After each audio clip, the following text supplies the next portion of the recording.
အနီယောင်အုတ်ကူရဲ့ပဲ့ကြွေတန်ဒီနေရာမှာမင်းမရှိတာငါသိတယ်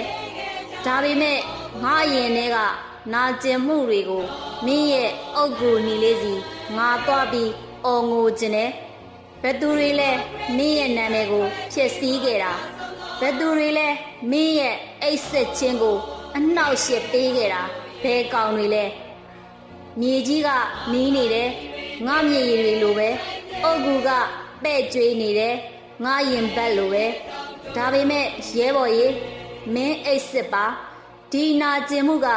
ငါအပိုင်းမှာမင်းအတွက်ငိုရင်းမင်းအုတ်ကူကိုပြန်ပြုတ်ပြင်မယ်တခါမဟုတ်လို့အကျိန်တစ်ထောင်လောက်ပဲဖြစ်ပေါ့မင်းရဲ့အုတ်ကူနီဟာငါတို့လွတ်လပ်ရေးအတွက်မှတ်တိုင်တွေမို့လို့အားမငယ်နဲ့ရဲဘော်